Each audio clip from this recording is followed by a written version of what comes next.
Mike Gully looked across the polished dining table at his wife, Sarah, a soft smile gracing his lips.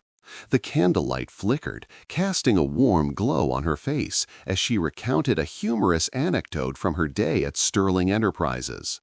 Her laughter, a melodic sound he cherished, filled their spacious, modern apartment overlooking the city. For 10 years, their life had been a meticulously built tapestry of shared dreams, mutual respect, and undeniable love. Sarah, a brilliant marketing executive, was not just his partner. She was his inspiration, his rock, the vibrant center of his universe. Mike, a successful freelance graphic designer, often found himself gazing at her, still feeling the same flutter in his chest as he did on their first date. They had planned a future, a home in the suburbs, children whose laughter would echo through halls yet to be built. Every morning he woke up grateful. Every evening he fell asleep content, believing wholeheartedly in the sanctity of their bond. Sarah's career had soared in the past year, bringing with it longer hours and more frequent business trips. But Mike understood. He was proud of her ambition, her drive, her ability to command a room with her intelligence and grace. He often told her he was the luckiest man alive, and in those moments her eyes would meet his with an unwavering affection that promised forever. This evening, as they celebrated their 10th anniversary with a quiet, intimate dinner, Mike felt a profound peace. He raised his glass, clinking it gently against hers. "To us, Sarah," he murmured, his voice thick with emotion. "To a lifetime more of this." She smiled, a dazzling, almost too perfect smile, and echoed, "To us, my love." Little did he know, this perfect image was already a carefully constructed illusion, ready to shatter. The subtle scent of a new, unfamiliar perfume on her scarf had been dismissed as a colleague's. The late-night calls explained as urgent client demands. The distant glances as stress. But hindsight, Mike would soon discover, was a cruel, unforgiving mirror, reflecting truths too painful to bear. This peaceful scene, a testament to a love he thought unbreakable, was the calm before the storm, the beautiful facade hiding a rapidly crumbling foundation. Sarah's promotion to head of marketing at Sterling Enterprises had been a monumental achievement, a testament to her relentless work ethic and sharp intellect. Mike had thrown a surprise party, inviting their closest friends and family, beaming with pride as Sarah accepted congratulations. She glowed that night, a radiant vision in a shimmering dress, her joy infectious. The new position, however, meant working directly under David Sterling, the formidable CEO. David was a legendary figure in the corporate world, known for his cutthroat business acumen and charismatic yet imposing presence. Mike had met him briefly at a company gala once, a distinguished white man in his early 50s, impeccably dressed, with a silver fox charm that seemed to captivate everyone. Sarah had initially been a little intimidated, describing David as demanding but brilliant. Over the past few months, demanding seemed to have intensified.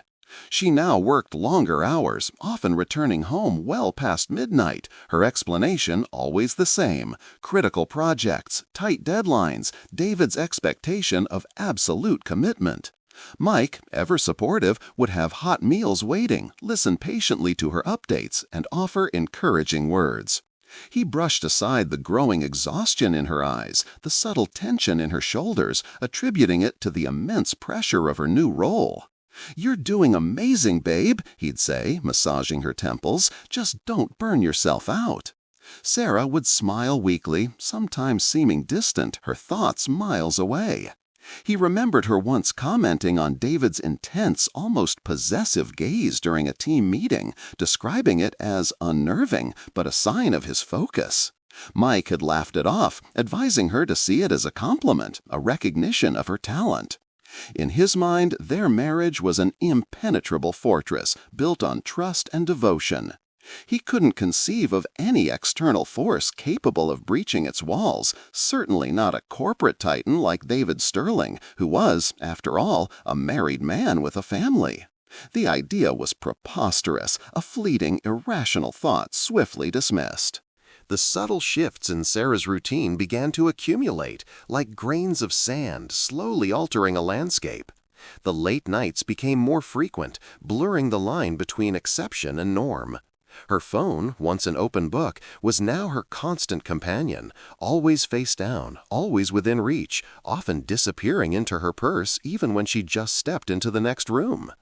Mike, naturally trusting, initially ignored these minor inconsistencies, rationalizing them as consequences of her demanding executive position. He reminded himself of her fierce independence, her need for personal space, things he admired about her. But an insidious doubt, a whisper in the back of his mind, started to grow louder. Sarah, who once delighted in their quiet evenings, now seemed restless, her gaze often drifting, her responses sometimes a beat too slow. She used to share every detail of her day, but now her anecdotes were vague, devoid of the usual animated descriptions. Just another day at the office, she'd often conclude, a dismissive wave of her hand cutting off further inquiry. He noticed a new expensive watch, a bracelet he didn't recognize, and when he asked, she'd say, "Oh, a client gifted it," or "found it on sale." Her wardrobe, already elegant, became even more overtly luxurious, featuring brands he knew were beyond their usual budget for work attire. There was a lightness to her step sometimes, a glint in her eyes that wasn't directed at him, a fleeting, almost secretive joy that she quickly suppressed. Mike tried to rein in his thoughts, feeling guilty for even entertaining suspicions about the woman he adored. He attempted to reconnect, planning surprise date nights, suggesting a weekend getaway. Sarah would agree, but then a last-minute work crisis would inevitably arise, leaving him alone with his growing unease. He started sleeping less, his mind replaying conversations, searching for clues, for anything that would either confirm his fears or completely dispel them. The apartment, once a sanctuary of their shared love, now felt vast and echoing, filled with unspoken questions and a chilling sense of impending discovery. The turning point arrived with deceptive ordinariness. Sarah had rushed out for an early morning meeting, leaving her laptop bag behind in her haste. Mike, ever the thoughtful partner, decided to drop it off at her office before starting his own workday. He arrived at Sterling Enterprises, a gleaming monolith of glass and steel, and navigated the bustling lobby. As he approached Sarah's floor, a faint melody caught his attention, her phone's vibration. It was tucked into the side pocket of her laptop bag, vibrating silently. Curiosity, a serpent he usually kept caged, unwound itself. He knew she hated missed calls from work. He pulled it out, intending to answer, but as the screen lit up, he saw not a call, but a message notification. The name David S. flashed, followed by a snippet of text. "Counting the minutes until our next late meeting. Last night was exquisite." Mike's blood ran cold. The words seemed to twist the air out of his lungs, leaving him gasping in the sterile corporate hallway. David S. could only be one person. David Sterling, her boss, the man she worked for, the married man she spoke of with professional respect. His mind, usually sharp and analytical, struggled to process the stark reality of the words. Exquisite, late meeting, not professional terms, not innocent. A cold dread seeped into his bones, replacing the initial shock with a burning, nauseous certainty. He quickly scrolled back, his thumb trembling, finding more messages. Flirtatious exchanges, secretive plans, references to shared moments that were decidedly not work-related. The carefully constructed facade of their perfect life crumbled around him, leaving him exposed to the bitter wind of betrayal. He felt physically ill, a profound sense of violation washing over him. The very air in the opulent building, once a symbol of Sarah's success, now felt tainted, suffocating. He replaced the phone, his hands shaking, the laptop bag suddenly feeling impossibly heavy. He didn't go to her office. He couldn't. He retreated, his world irrevocably altered in the space of a single, devastating text message. Mike returned home, Sarah's laptop bag still in his hand, his heart pounding a frantic, discordant rhythm. The incriminating messages burned behind his eyes, replaying endlessly. He needed to confront her, but the words stuck in his throat, heavy with impending doom. When Sarah finally arrived home later that evening, her usual buoyant energy was gone, replaced by a weary sigh. "Long day, babe," she mumbled, dropping her purse on the entryway table. Mike tried to keep his voice steady, his expression neutral. "I brought your laptop bag to the office today, but you'd already left." He watched her carefully. A flicker of something, surprise, fear, crossed her face before she smoothly recovered. "Oh, thank you. I was so rushed I didn't even notice." Mike pressed on. "I accidentally saw a message on your phone from David S." He held his breath, bracing for impact. Sarah froze. Her back stiffened, her movements becoming rigid. She turned slowly, her eyes, usually so warm and open, now guarded and calculating. "Oh, that," she said, her voice surprisingly calm, almost dismissive. "He's just being overly familiar. You know how some powerful men are. Thinks he can joke around because of his position." She even managed a slight, indignant chuckle. "I'm always telling him to keep it professional." The blatant lie, so easily delivered, struck Mike like a physical blow. He remembered the explicit wording, the exquisite, the counting the minutes.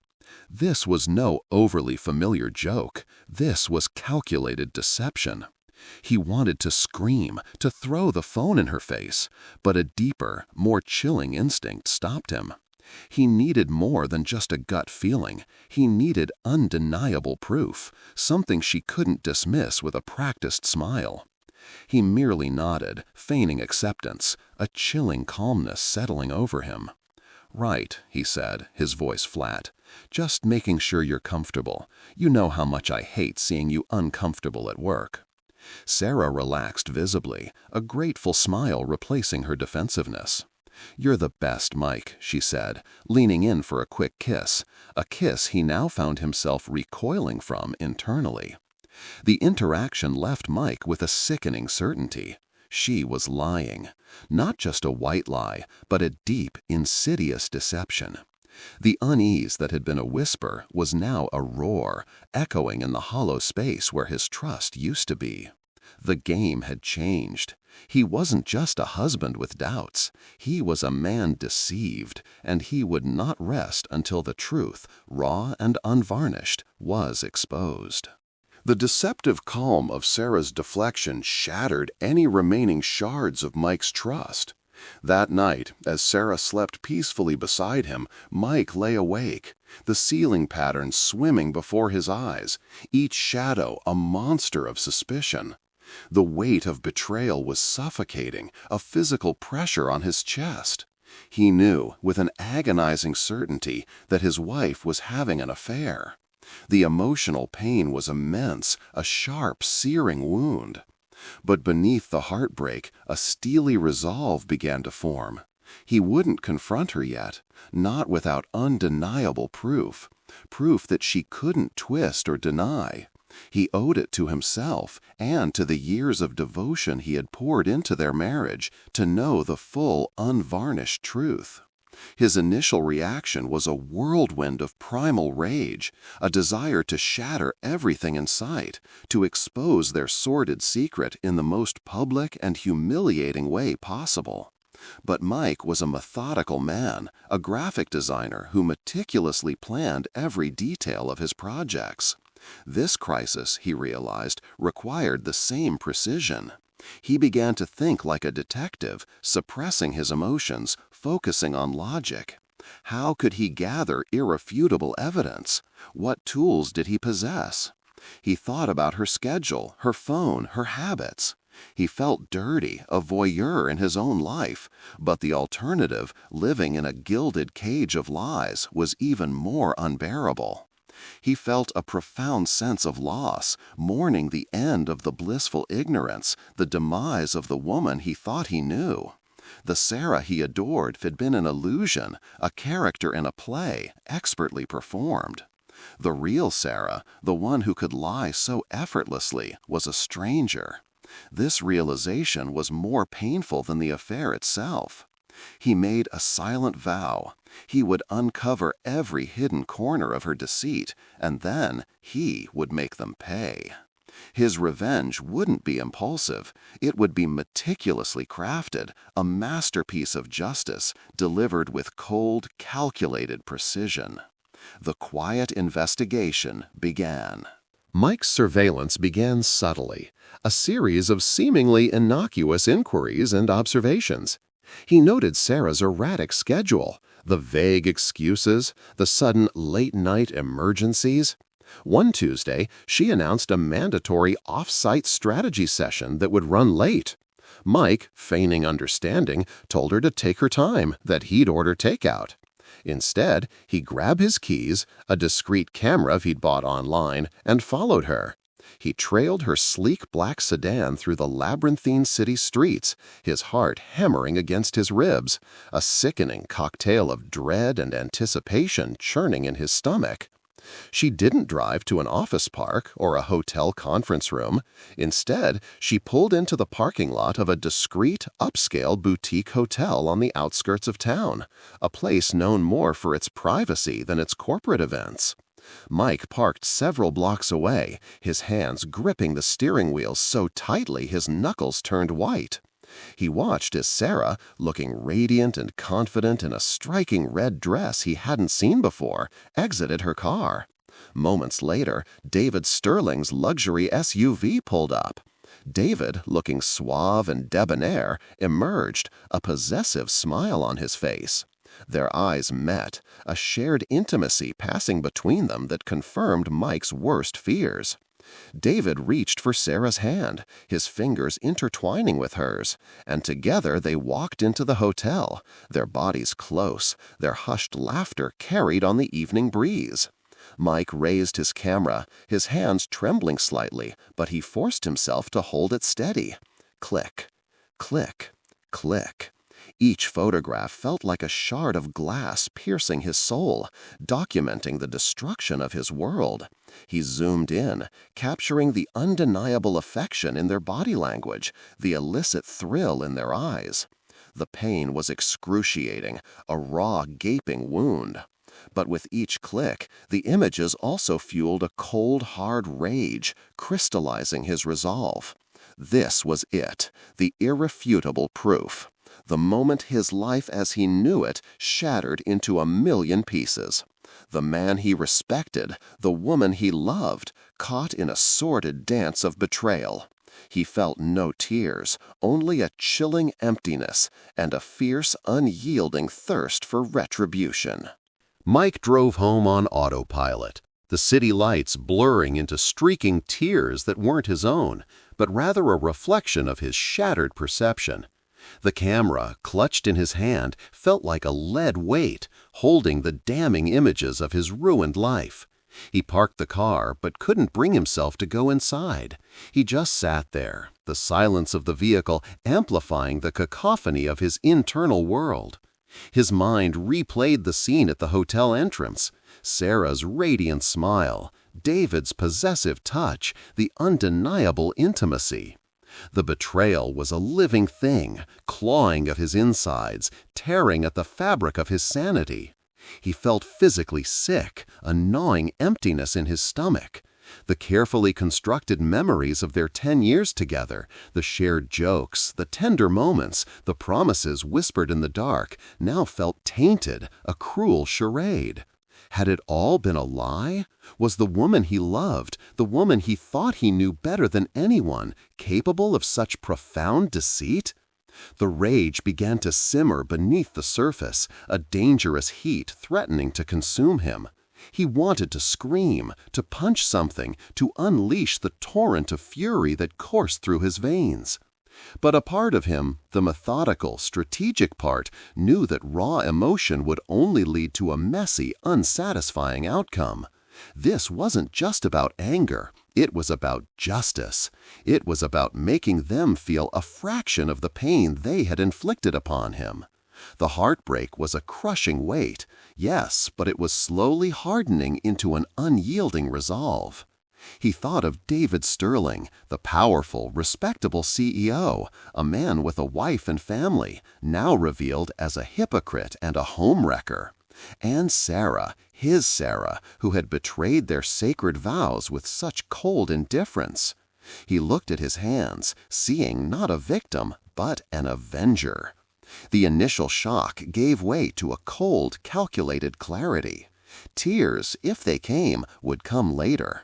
For now, there was only the grim task ahead. He had to compartmentalize the pain, to transform it into fuel for the meticulous revenge he was beginning to plot. He took a deep, shaky breath, pushing the car door open, stepping into the cold night air, a man reborn in the crucible of betrayal. The next day, Mike's professional life became a blur. He went through the motions, his mind a steel trap focused solely on David Sterling. He needed to know everything about him, every public statement, every hidden vulnerability. He retreated to his home office, a space usually dedicated to creative projects, and transformed it into a command center for his clandestine investigation. He scoured the internet, digging deep into corporate reports, news archives, and social media profiles. David Sterling, CEO of Sterling Enterprises, was a public figure, a pillar of the community, a benevolent philanthropist, and a happily married man, according to every press release. Mike found photos of David and his wife, Emily, smiling at charity galas, their arms linked, portraying an image of domestic bliss. Emily, a refined woman with a gentle smile, looked genuinely happy. Mike felt a pang of unexpected sympathy for her, a fellow victim in David's web of deceit. This knowledge solidified his resolve. David Sterling wasn't just cheating on him, he was cheating on his own wife, his company, his public image. The hypocrisy was staggering. Mike found articles praising David's unwavering commitment to family values and ethical leadership. He discovered that Sterling Enterprises was preparing for a major IPO, a venture that depended heavily on David's pristine reputation. This was a critical piece of the puzzle. A corporate scandal, especially one involving moral turpitude, could derail the entire launch, sending the stock plummeting and causing immense financial damage. Mike also dug into Sarah's company profile, seeing her rapid ascent, her glowing reviews from David, their professional collaboration highlighted. The irony was a bitter taste in his mouth. He cross-referenced Sarah's business trips with David's public appearances and private flight logs, meticulously building a timeline of their illicit rendezvous. Each discovery, each piece of evidence, chipped away at the image of the woman he loved and the man he once respected, revealing their true sordid colors. His anger, initially diffused, now had a clear, defined target. He felt a grim satisfaction, a sense of purpose replacing the aimless pain. The monster had a name, a face, and a meticulously crafted public persona that Mike was determined to dismantle. The raw, immediate impulse was to explode, to march into their shared apartment, confront Sarah, and unleash the full force of his shattered trust. But the methodical part of Mike's mind, the one that designed intricate logos and complex visual narratives, urged caution. What would that achieve? A messy, emotional confrontation, denials, perhaps even gaslighting. He would be painted as the irrational, jealous husband, while they continued their charade. No, that was not the path to true justice. His revenge had to be surgical, devastating, and undeniable. He needed to gather more evidence, to build a case so irrefutable that neither Sarah nor David could escape its consequences. He would become a silent observer, a shadow in his own home, meticulously documenting every lie, every stolen moment. This required an almost superhuman level of self-control, a stoic mask to conceal the inferno raging within. He would continue to play the role of the loving, unsuspecting husband, even as the deception gnawed at his soul. The thought of sleeping next to Sarah, sharing meals, exchanging pleasantries filled him with a profound sense of revulsion. Yet he knew it was a necessary evil, a tactical maneuver in the war he was waging. He started by discreetly installing a small camera in their living room, hidden within a decorative plant, its feed accessible only to him. He downloaded software to mirror Sarah's phone activity, a morally gray area he justified by the magnitude of her betrayal. He meticulously documented her expenditures, noticing unusual cash withdrawals and hotel receipts subtly hidden amongst legitimate business expenses. Each piece of information, each captured moment, was a nail in the coffin of their marriage and David's reputation. He moved with a chilling precision, his movements quiet, his focus unwavering. The heartbreak was still a dull ache, but it was now overshadowed by a cold, righteous anger. He wasn't seeking mere exposure, he was seeking an annihilation of their carefully curated lives, a public reckoning for their private sins. This was not a moment for tears, but for calculation. The storm was brewing, and Mike Gully was its silent, meticulous architect. The subsequent weeks became a chilling masterclass in deception, a period Mike would forever remember as the most emotionally grueling of his life. He perfected the art of the poker face, smiling at Sarah, engaging in superficial conversations, all while his inner world was a storm of silent accusations. He continued his meticulous data collection. The hidden camera in the living room occasionally captured Sarah on her phone, speaking in hushed tones, her expressions a mixture of excitement and caution. He bought a GPS tracker, disguising it as a keychain and attaching it to her car, allowing him to follow her movements without physical presence.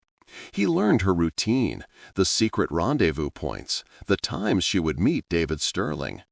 One afternoon, while Sarah was out, he carefully searched her office bag, finding a crumpled hotel key card and a receipt for an expensive, intimate dinner. He photographed them, cataloged them, then replaced everything precisely as he found it, his heart a cold, hard knot in his chest. He managed to install keylogging software on her work laptop, which she occasionally brought home, granting him access to emails and chats. The sheer volume of their illicit communication was staggering. Tender nicknames, explicit fantasies, elaborate plans for future encounters.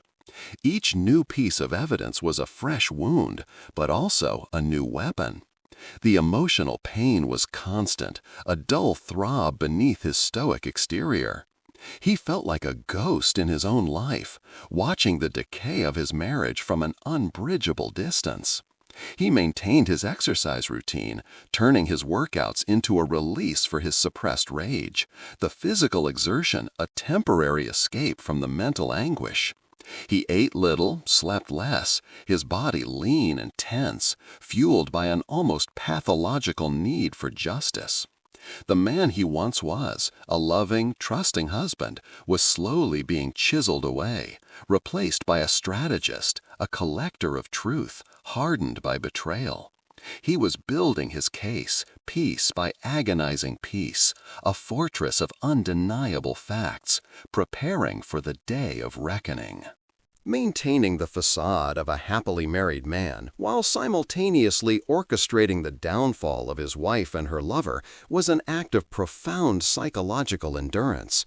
Every morning Mike would wake up, a hollow ache in his chest, and force himself to smile, to ask Sarah about her day, to pretend that their life together was still intact.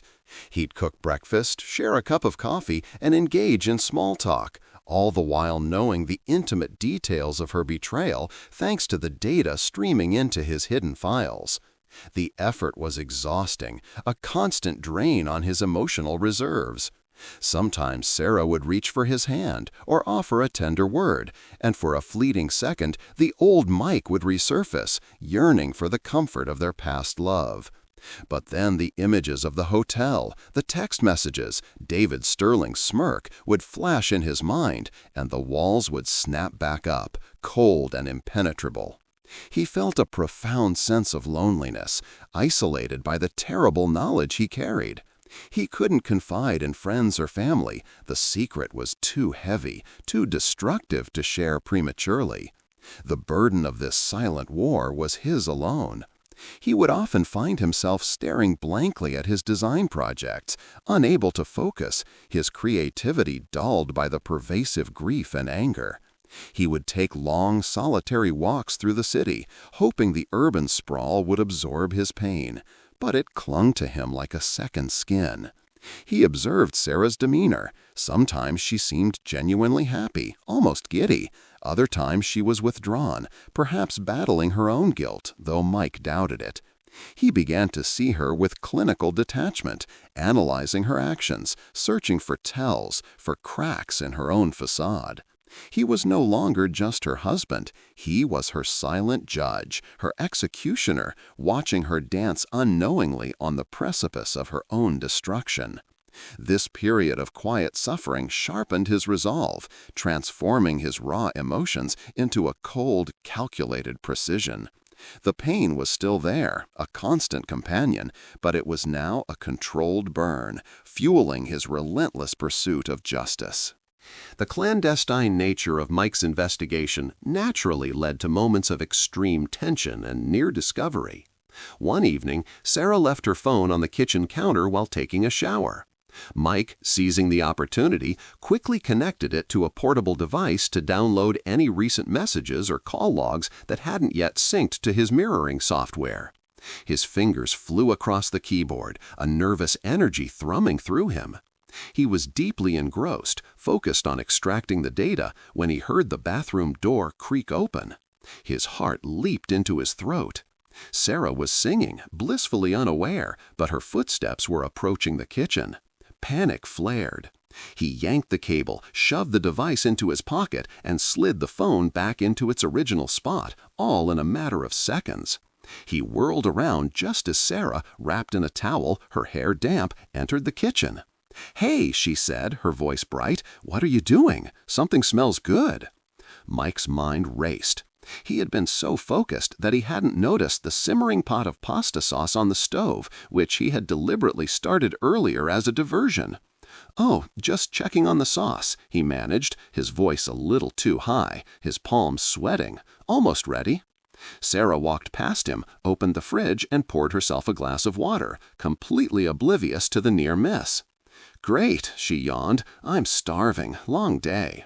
Mike forced himself to lean over the pot, stirring the sauce vigorously, his back to her, praying she wouldn't notice the frantic beat of his heart. The scent of garlic and tomatoes filled the air, a mundane aroma masking the scent of his own fear and the dangerous game he was playing. The adrenaline coursed through him, a stark reminder of the risks involved. One wrong move, one misplaced item, one moment of hesitation, and his entire plan could unravel, leaving him exposed and vulnerable. The close call only heightened his awareness, making him even more meticulous, more cautious. He realized the stakes were higher than he had initially imagined. This wasn't just about collecting evidence, it was about surviving the psychological warfare of his own home. He took a silent, shaky breath, the heat from the stove doing little to warm the cold dread that now clung to him. Mike understood that merely exposing the affair wasn't enough. It had to be intertwined with David Sterling's professional vulnerabilities to inflict maximum damage. A direct accusation would be dismissed as personal vendetta. He needed to hit David where it truly hurt, his reputation and his financial empire. He delved deeper into Sterling Enterprises, moving beyond David's personal life to his corporate dealings. He spent hours researching the upcoming IPO, understanding the intricate financial mechanisms and the crucial role of investor confidence. He found public filings, analyst reports, and internal memos he managed to access through Sarah's mirrored email. He discovered that David had made several questionable financial decisions in the past, close calls that had been cleverly swept under the rug due to his influence. More importantly, he unearthed evidence of David leveraging company resources for personal gain, lavish travel expenses, client dinners at high-end restaurants that coincided with Sarah's supposed business trips, and even the use of company chauffeurs for non-business-related activities, which Mike now knew were often their rendezvous. These were not mere indiscretions. They bordered on corporate malfeasance, potentially violating SEC regulations and company ethics policies.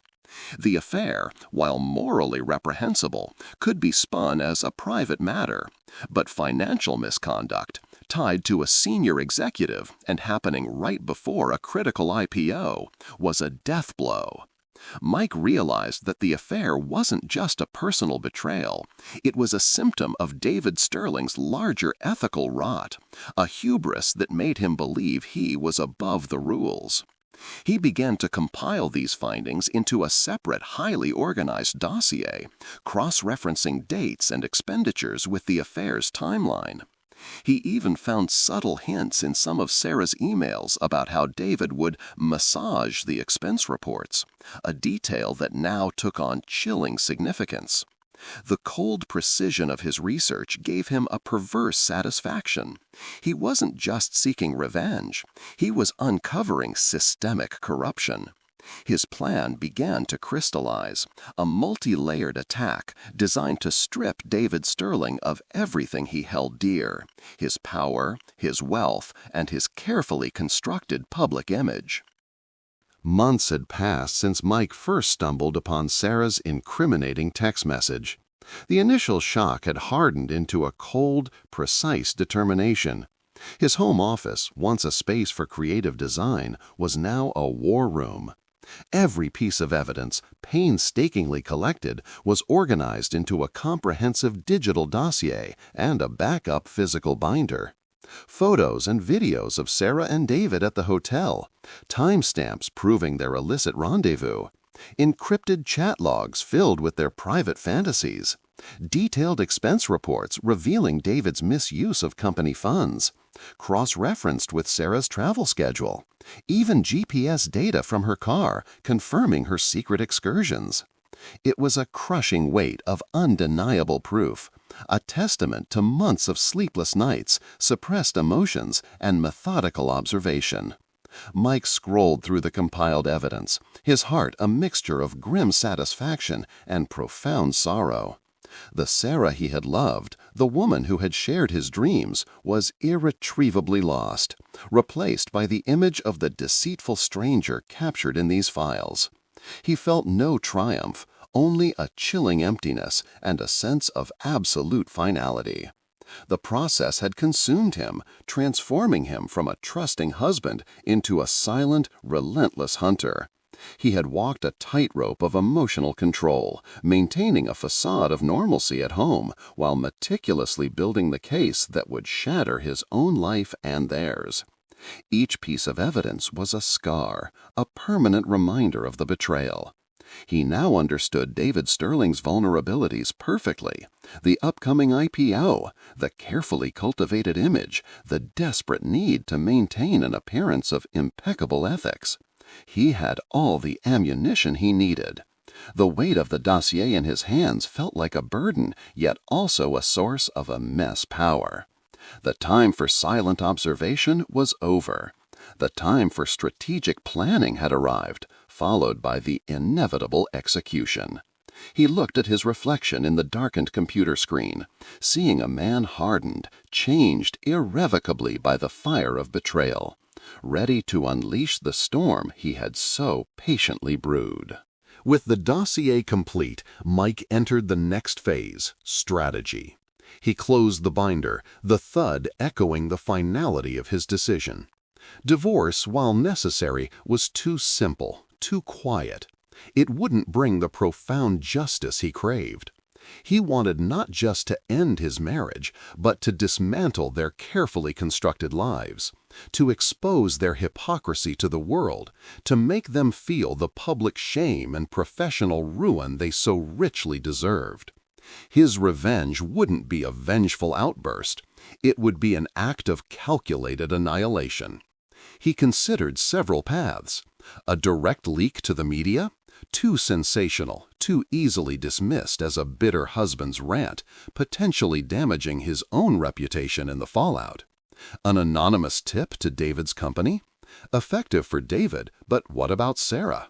No, he needed a multi-pronged attack, one that would hit both of them where it hurt most. Sarah's career, David's fortune, and their carefully curated public images. He visualized it like a complex graphic design project, each element carefully chosen, each layer building upon the last for maximum impact.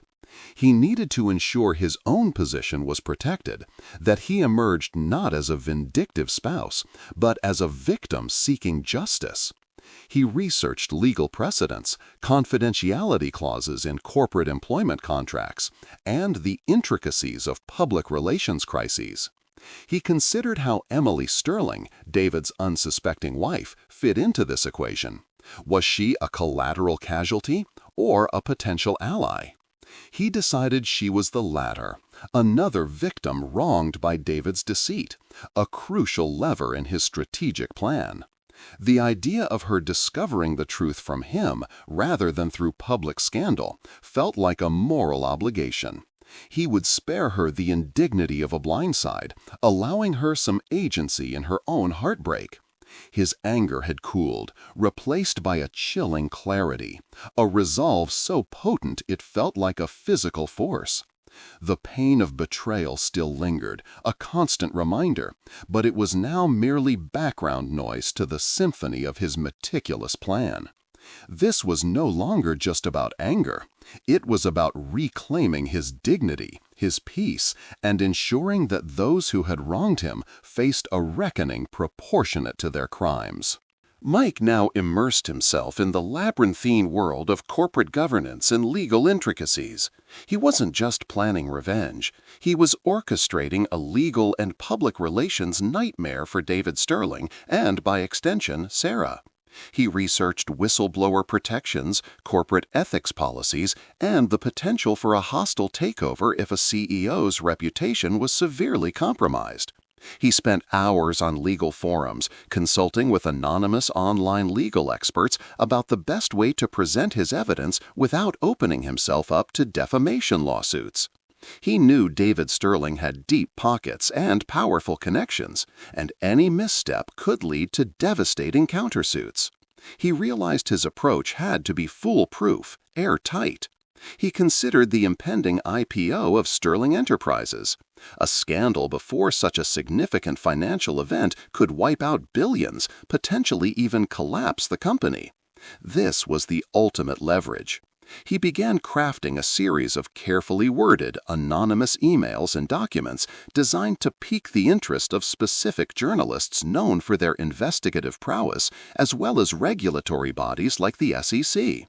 He also explored Sarah's contract, trying to find clauses related to conduct unbecoming or conflicts of interest. His goal was not just exposure, but complete professional discreditation. He thought about the fallout for Sarah.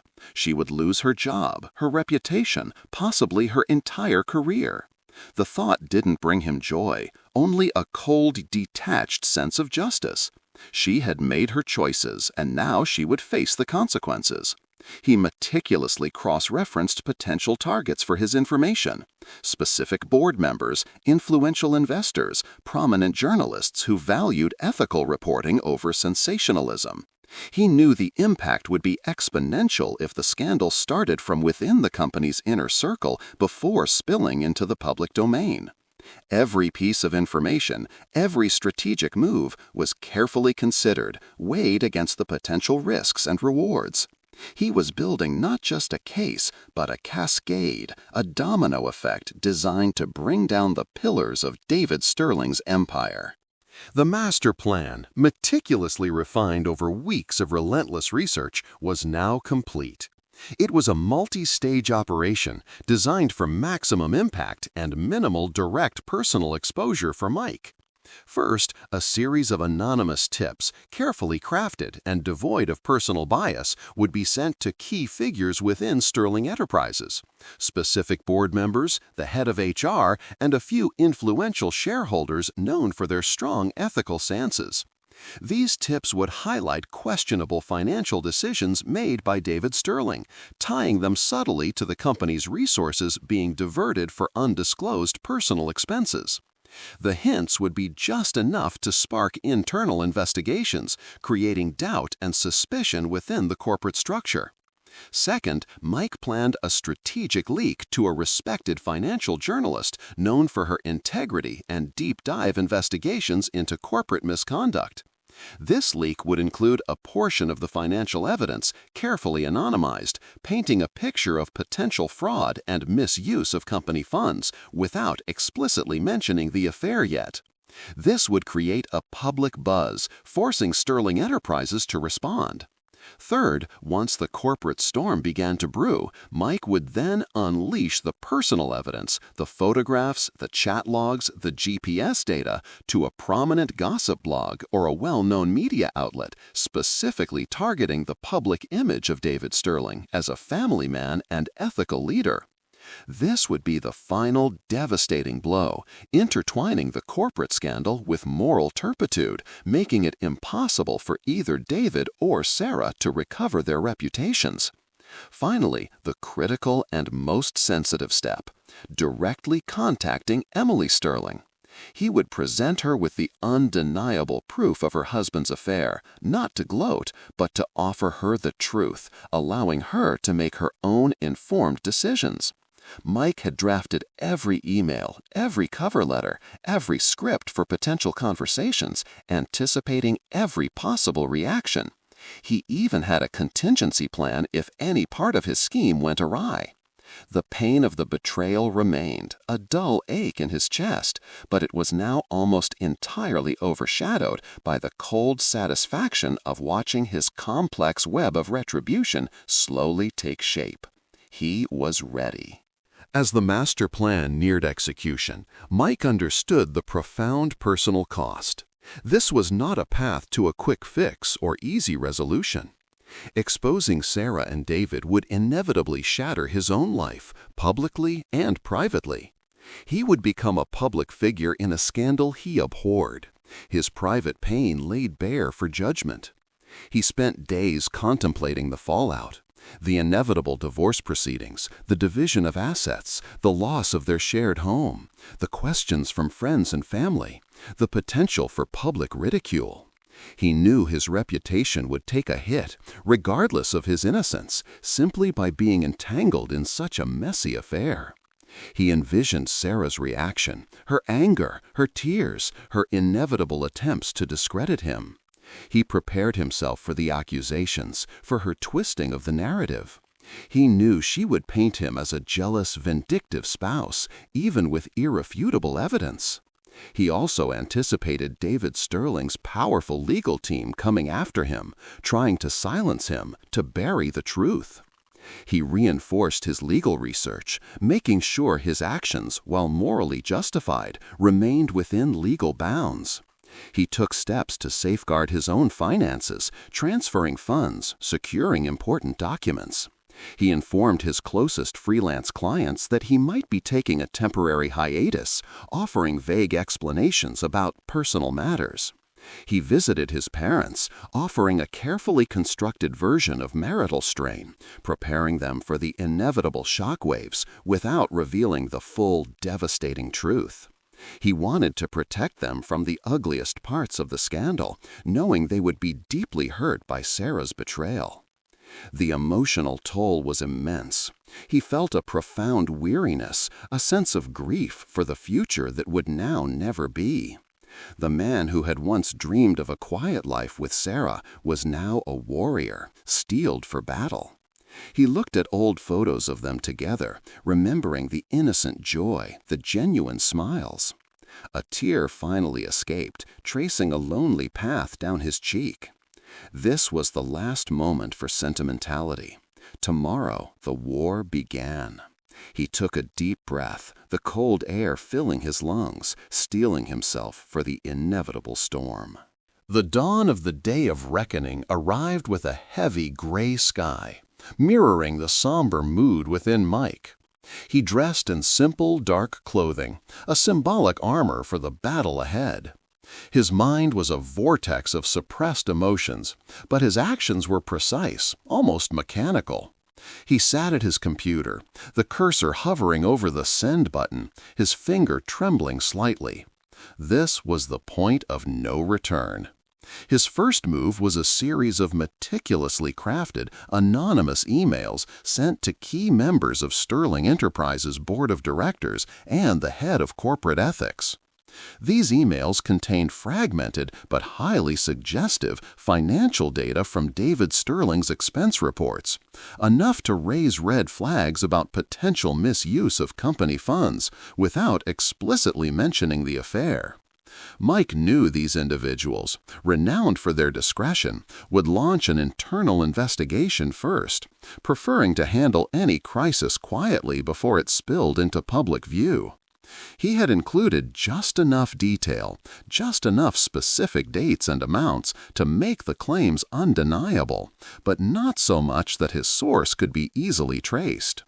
With each email sent, a small jolt of adrenaline surged through him, a grim satisfaction mingled with a fresh wave of pain. This wasn't just about David, it was about Sarah. Her involvement, however secondary, would inevitably surface during any corporate investigation. He knew her career, her reputation, everything she had worked so hard for, would begin to unravel with these first silent blows. He moved on to the second part of his initial strike. He uploaded an anonymized summary of David's financial improprieties to a secure, encrypted server, then sent a coded tip to a prominent investigative journalist, hinting at a major corporate scandal brewing at Sterling Enterprises. He attached a link to the encrypted files, knowing her journalistic integrity would compel her to dig deeper. The pieces were now in motion.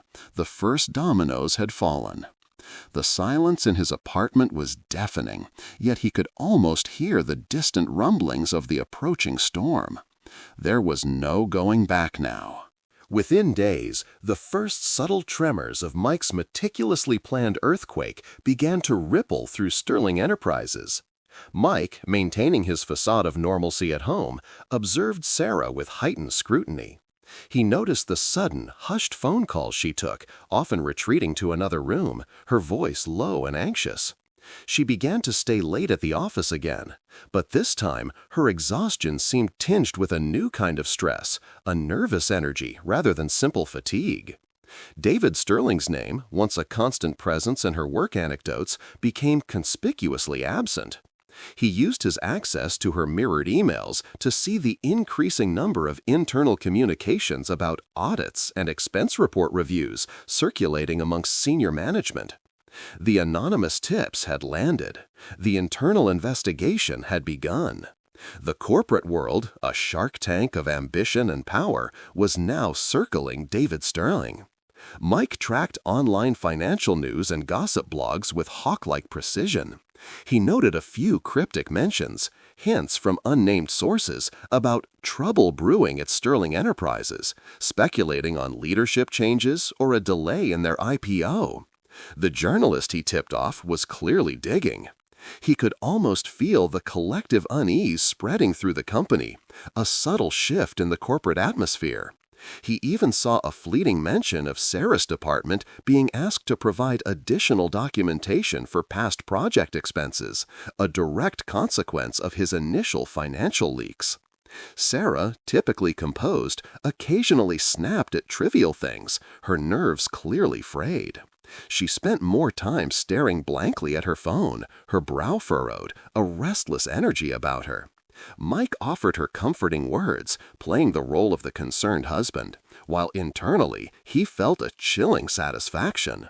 The seeds of doubt and suspicion had been planted, and they were beginning to sprout. This was only the beginning, but it was enough to confirm his strategy was working. The whispers were growing louder, the ground beneath them beginning to crack. The whispers escalated into audible murmurs, then into outright discussions within the corporate corridors of Sterling Enterprises. The financial journalist Mike had tipped off released a preliminary article, a damning expose, questioning David Sterling's financial transparency and decision-making in the lead-up to the IPO. While it didn't explicitly mention the affair, it meticulously detailed questionable expenses and potential conflicts of interest, all sourced from Mike's anonymized data. The article sent shockwaves through the industry. The stock price of Sterling Enterprises took an immediate noticeable dip. Mike observed David Sterling's public reaction, a carefully worded denial, a promise of full cooperation with an internal review. But beneath the polished facade, Mike could detect the faint cracks of desperation. Sarah, meanwhile, was visibly unraveling. Her late nights at the office were now spent in frantic damage control, not illicit rendezvous. Mike saw her coming home drained, tearful, her professional composure completely shattered. He noticed her phone calls with David were now tense, argumentative, not flirtatious. He overheard snippets of her conversations filled with blame and denials. She was clearly caught in the crossfire, her career, once soaring, now collateral damage in David's rapidly unfolding corporate crisis. The illusion of their happy home was now completely gone, replaced by an unbearable tension. Mike continued to play the supportive husband, offering tea, listening to her laments about corporate politics and unjust accusations. He watched her carefully, noting how she carefully avoided mentioning David Sterling's direct involvement in the misconduct, painting him as an innocent victim of malicious rumors. It was a pathetic attempt to protect him, a final act of loyalty that twisted the knife deeper in Mike's gut. The grim satisfaction Mike felt was palpable, yet it was always accompanied by the lingering sting of his own broken heart. The revenge was unfolding as planned, but the cost, the ongoing destruction of what was once his love, was a bitter pill to swallow. The pressure on both Sarah and David was mounting, and Mike knew the next phase, the full public exposure, was imminent. Mike's strategic leaks and the growing public scrutiny, the corporate investigation fueled by Mike's strategic leaks and the growing public scrutiny, finally reached its crescendo. Sterling Enterprises board, faced with plummeting stock prices and a potential SEC inquiry, announced David Sterling's immediate leave of absence, pending a full investigation into financial irregularities. This was a polite corporate euphemism for his effective dismissal. The news hit the wire like a bomb. It wasn't just a corporate story, it was a sensational scandal, a titan brought down by his own alleged greed and questionable ethics. And then Mike unleashed the second wave. Anonymous packages containing the undeniable proof of the affair. The hotel photos, the explicit chat logs, the GPS data arrived at the offices of prominent tabloids and gossip blogs. The dam broke. Within hours, headlines screamed, "Billionaire CEO David Sterling's secret love nest exposed. Affair with head of marketing Sarah Gully uncovered amidst corporate scandal." The story went viral. Sarah's face, once beaming with professional pride and company headshots, was now plastered across the internet, linked to David Sterling's disgraced image. Her name, once synonymous with success, was now tainted by scandal. Mike watched the news unfold from a sterile distance, his emotions a complex cocktail of triumph and emptiness. He saw David Sterling's carefully constructed empire crumble, his reputation irrevocably tarnished. He saw Sarah's public humiliation, her career in tatters. He knew he had inflicted the damage he sought, a devastating double blow to both their professional and personal lives. The phone calls from Sarah to him were now desperate, frantic. He ignored them all, allowing her to stew in the very public consequences of her actions. The satisfaction was there, sharp and cold, but it offered no warmth, no true comfort. The gaping wound of betrayal remained, a constant, searing reminder that even the most meticulous revenge couldn't fully heal a broken heart. He was an architect of ruin, and the ruins included parts of himself. The immediate aftermath was a maelstrom. Sarah's phone rang incessantly, not with job offers, but with calls from concerned colleagues, furious clients, and relentless journalists. Her social media was ablaze with public condemnation. She became a pariah, her career prospects evaporating overnight. David Sterling, equally ostracized, had disappeared from public view, likely holed up with his lawyers, preparing for the inevitable divorce from Emily. Mike, having orchestrated this chaos, found a strange hollow peace in the eye of the storm. He finally answered Sarah's call, not out of pity, but strategic necessity. Her voice was raw, laced with hysteria and disbelief. "Mike, please, what is happening? How did all this come out?"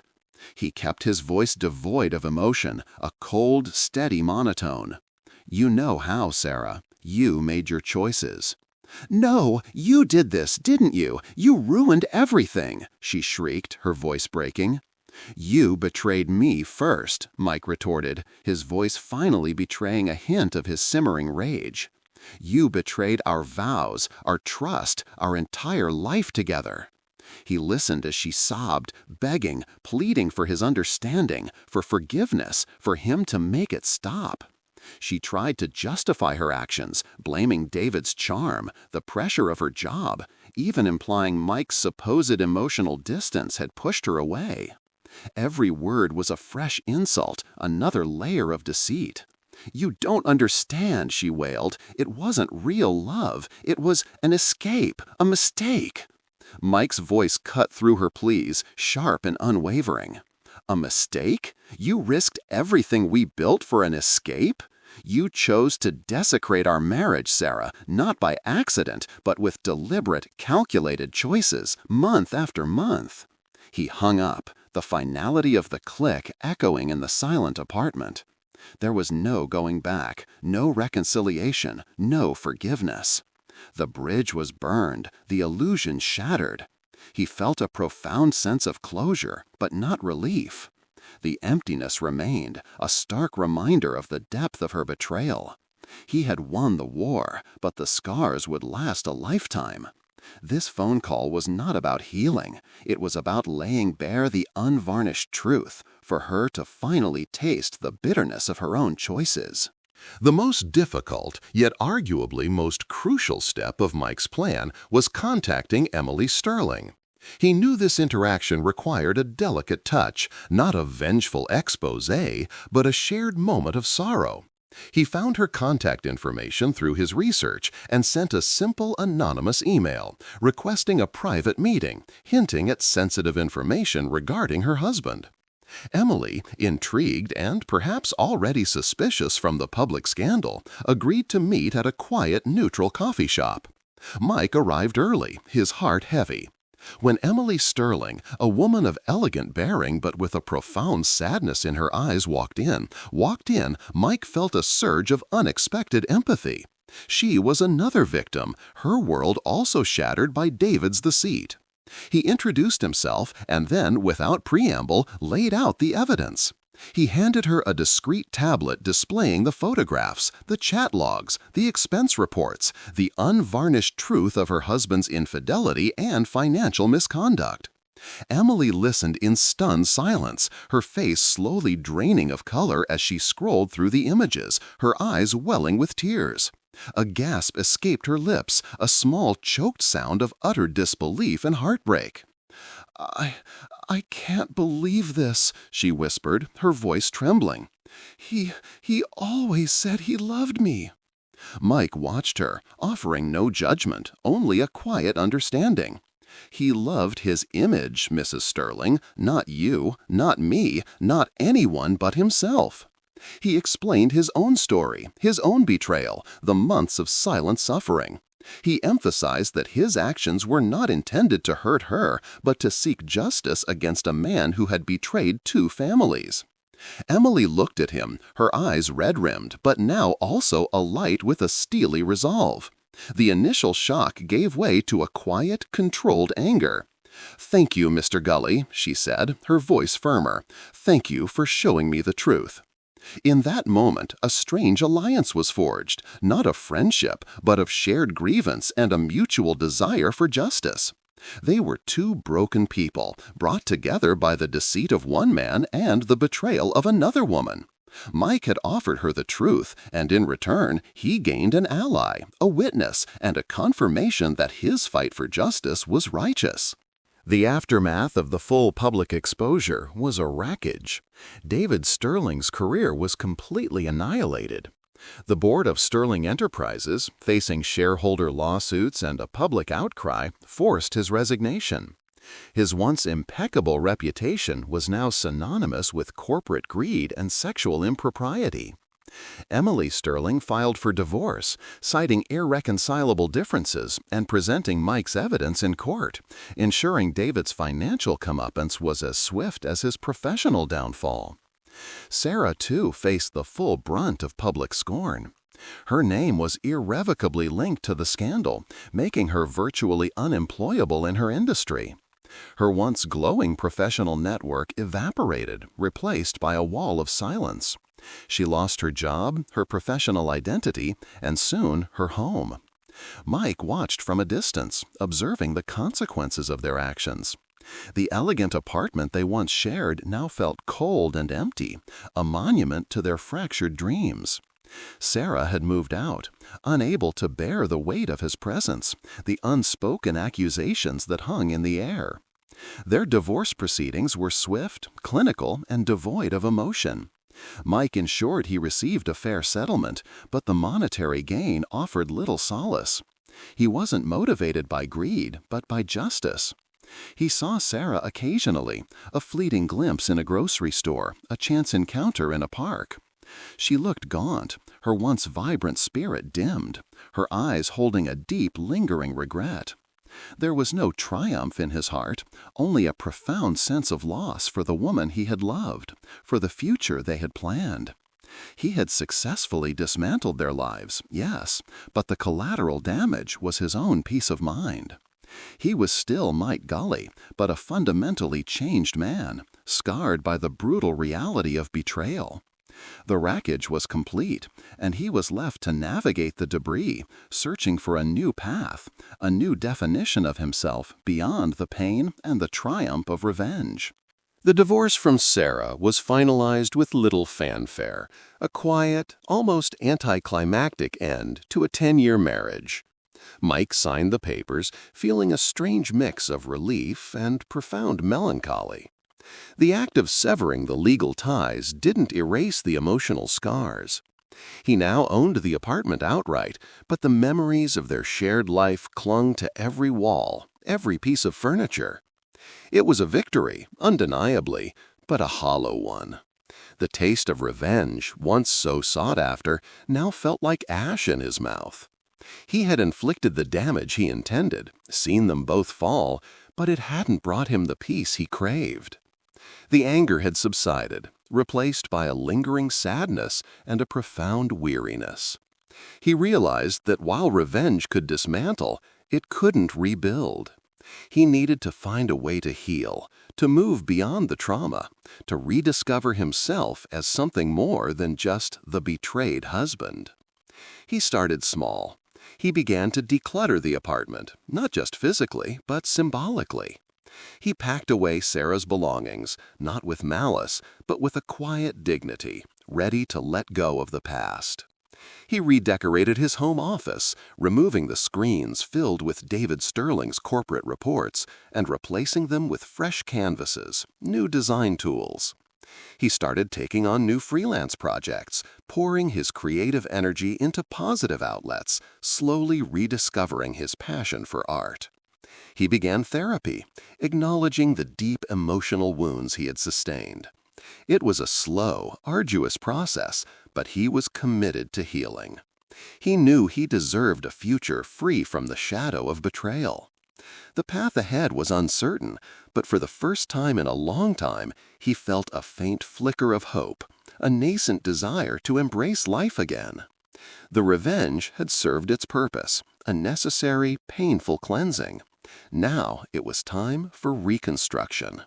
He had proven his strength, his resolve, his capacity for intricate, calculated justice. Now he had to prove his capacity for forgiveness. Not of Sarah, perhaps not yet, but of himself, for the choices he had made and for the man he had become in the crucible of betrayal. Life after Sarah and the scandal began to take on a new, quiet rhythm. Mike focused intensely on his freelance graphic design work, channeling his suppressed emotions into vibrant, complex visual projects that garnered critical acclaim. He deliberately sought projects that involved community engagement or art for social good, finding a new purpose beyond personal ambition. He started reconnecting with friends and family he had distanced himself from during his period of silent observation. He spoke openly about the pain of his divorce, carefully omitting the more vindictive details of his revenge, focusing instead on the betrayal and his journey towards healing. He found immense solace in their support, realizing he hadn't been alone in his suffering. He also began volunteering at a local youth arts center, teaching graphic design to underprivileged teens. Seeing the raw talent and enthusiasm in their eyes rekindled a spark within him, reminding him of the pure joy of creation, unburdened by past hurts. He dated cautiously, navigating the complexities of new relationships with a newfound wisdom and a healthy dose of skepticism. He was no longer the trusting, naive husband. He was guarded, yes, but also more discerning, more attuned to genuine connection. He found strength in his solitude, learning to appreciate his own company, to listen to his own needs. He knew the scars of betrayal would always remain, but they no longer defined him. They were a part of his story, a testament to his resilience.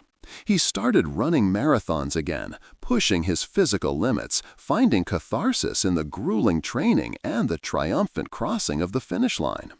Each mile was a step further away from the pain of the past, a stride towards a healthier, more authentic future. He was rebuilding himself, brick by painstaking brick, transforming the wreckage of his former life into a foundation for something stronger, something more enduring. The process was slow, but he was patient. He had learned the true cost of deceit and the invaluable prize of self-respect. Months turned into a year, and the echoes of the Sterling scandal began to fade from public memory, replaced by new controversies. David Sterling, stripped of his fortune and reputation, was a broken man, living a quiet life in anonymity, his once powerful presence reduced to a cautionary tale. Sarah, having lost everything, was last heard to be working a low-paying job in another city, her dreams of a high-flying career shattered beyond repair. Mike occasionally heard updates from Emily Sterling, who, after her painful divorce, had taken over a prominent charity, pouring her energy into philanthropic work. She had found her own form of healing, using her inherited wealth for good, a quiet act of defiance against the man who had wronged them both. Their alliance, born of shared pain, had evolved into a mutual respect. Mike felt a sense of vindication, a profound belief that justice had been served. He had not sought an eye for an eye, but a reckoning that exposed their true characters and stripped them of the power they had abused. The revenge, meticulously planned and ruthlessly executed, had accomplished its purpose. It had held them accountable. Yet the satisfaction was still tinged with a complex mix of sorrow and reflection. He acknowledged the darker parts of himself that had emerged during his quest for revenge, the coldness, the calculated deception. He carried the weight of those choices, understanding that even righteous anger could leave its own kind of scar. He would never fully forget the pain of betrayal, but he no longer allowed it to define him. He was no longer a victim, but a survivor. He had navigated the depths of despair and emerged, if not whole, then certainly stronger, wiser, and more resilient. The experience had taught him harsh truths about human nature, but also about his own capacity for endurance and recovery. He had fought his battle, exacted his justice, and now he was finally ready to lay down his arms. Years had passed since the seismic events that had reshaped Mike Gully's life. The apartment, once a cage of deceit, was now a vibrant home filled with natural light, artwork, and the quiet hum of creativity. He had met someone new, a kind and intelligent woman named Lena, who saw him not as the man defined by betrayal, but as a resilient, compassionate artist with a profound depth of character. Their relationship was built on a foundation of honesty and mutual respect, qualities he now valued above all else. He still carried the scars of his past, but they were no longer open wounds. They were faint, silvery lines, reminders of a battle fought and won. He continued his work at the Youth Art Center, finding immense joy in mentoring young artists. He even started a small online publication dedicated to stories of resilience and overcoming adversity, using his own painful journey to inspire others. One evening, as he sat on his balcony watching the city lights twinkle, Lena joined him, her hand gently resting on his shoulder. "Thinking about your story?" she asked softly, knowing the depth of his past. Mike smiled, a genuine, unburdened smile. "Not dwelling on it, just remembering how far I've come." He reflected on the man he was and the man he had become. The revenge, while necessary at the time, was no longer the defining chapter of his life. It was a dark, essential interlude that had ultimately led him to a deeper understanding of himself, of love, and of true justice. He had found his peace, not in the destruction of others, but in the rebuilding of his own spirit. The lessons learned from betrayal were invaluable: the importance of discernment, the power of self-worth, and the enduring strength of integrity. He had walked through fire, emerged changed, and now stood on a new horizon, ready to embrace whatever life held, knowing he had the strength to face it and a heart finally ready to love again, fully and without reservation. This was not just the end of a story, but the beginning of a truly new chapter.